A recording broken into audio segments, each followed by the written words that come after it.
Hello guys, today I've got a quick look at a cool kit I picked up recently. I think this falls into the category of less well-known tanks, which is something that I always find interesting.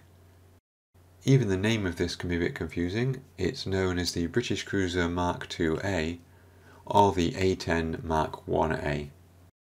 This tank was first developed in 1934, with a prototype being ready in 1936. And you can certainly tell it's an early tank in that interwar period by the use of its typical riveted design. However, this project was dropped in 1937, only to be resurrected again in 1938, with some orders for the tank made in 1939. By the end of that year, the first batch were ready for service, and the A10s were sent to France with the British Expeditionary Force, where their performance was found to be substandard, particularly off-road. Despite that, these tanks also found service in North Africa, where their armament was found more than a match for the soft-skin vehicles employed by the Africa Corps, and where the vehicles were found to actually be quite reliable in desert conditions.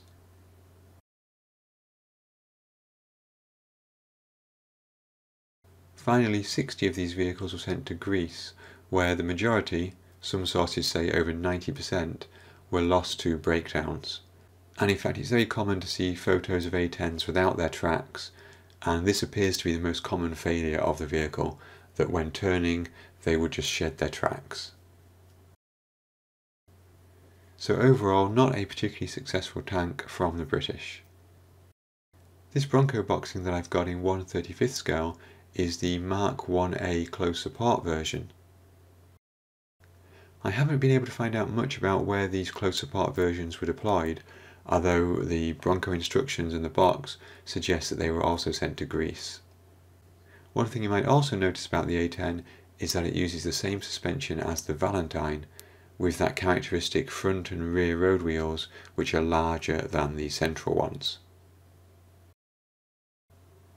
I always appreciate Bronco's box art. It's got a very sort of old school feel to it. The side of the box gives us information about the paint schemes which are included. I'll talk more about those later. But if we look inside, we've got a typical Bronco style instruction booklet.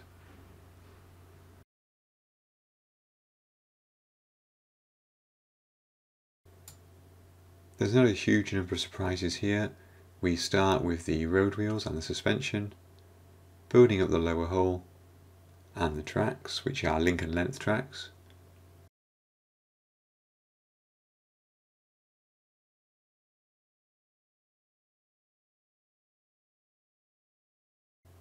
Then building up the upper hull.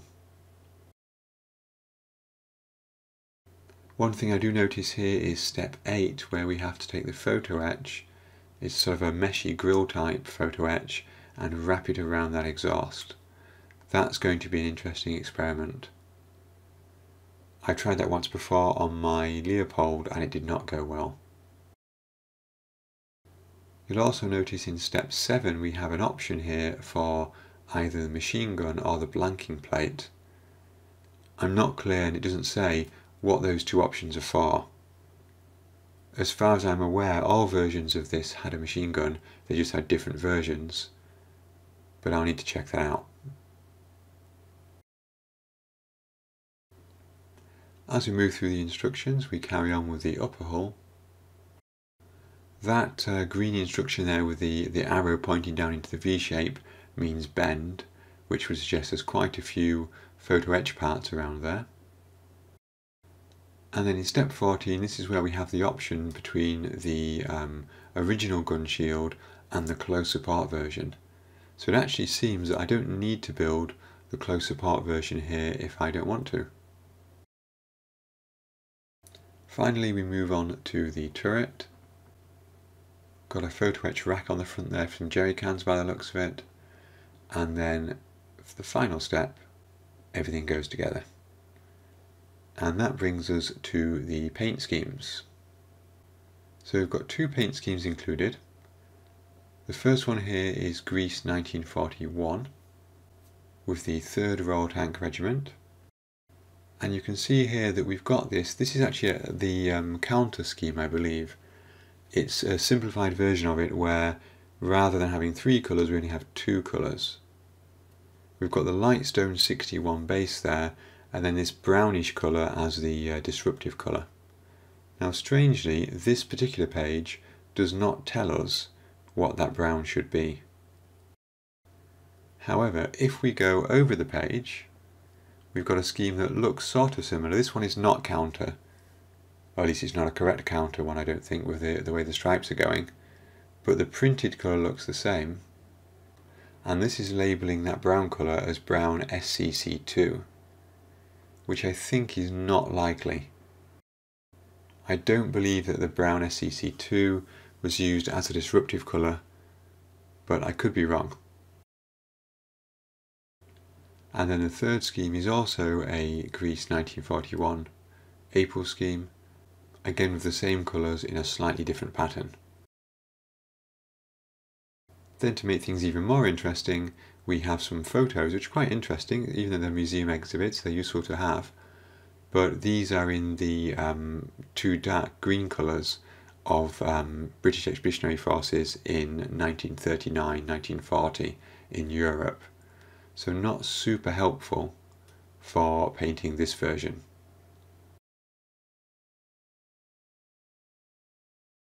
Anyway, let's take a look inside the box. The first 2 sprues we've got are the tracks and the running gear. Lincoln length tracks, as I mentioned before, and you can actually tell just how narrow those tracks are. For quite a large vehicle they are quite thin.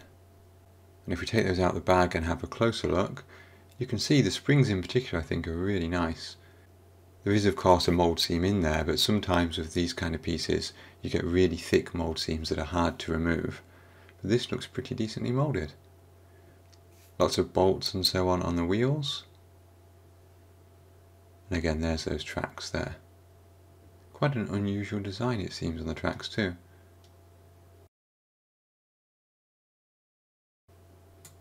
Next up we've got the sprue with the upper hull and the side skirts. Here's our lower hull to see how it matches up. Lots of rivets all over that, side and bottom. It's nice to have that detail rather than just a plain underside on the vehicle. And it looks like it fits just like so into the upper hull.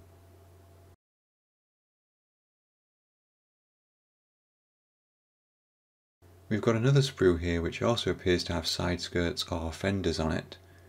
I'm not sure if they somehow fit together with the other pieces or there's a slightly different version. And on the right hand side there you can see the alternative gun mantlet and barrel. So we do get both options in this kit for the regular version or the close support version.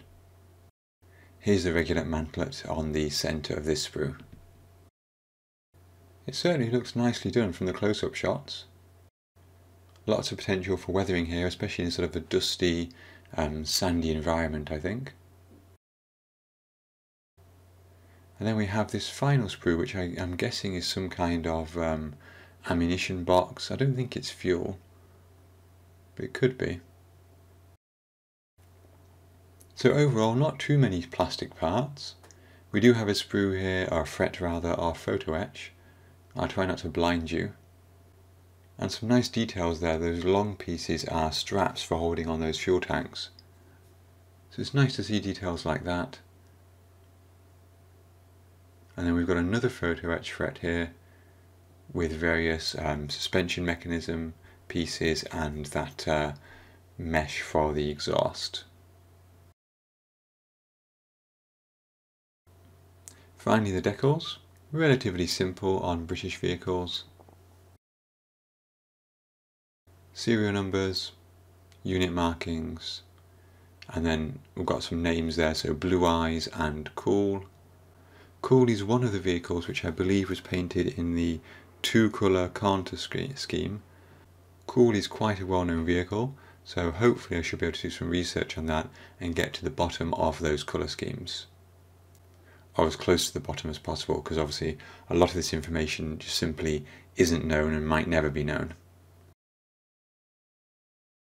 Anyway guys, that was a quick look at the British Cruiser Mk IIA, also known as the A10 Mk IA, from Bronco models in 1/35th scale. This is on my list, quite a long list of things to build. I suppose ultimately my entire stash is on my list to build, isn't it? But I do quite like this vehicle. I got it for a good price, and it was something that jumped out at me when I saw it. I hope you've enjoyed this quick look.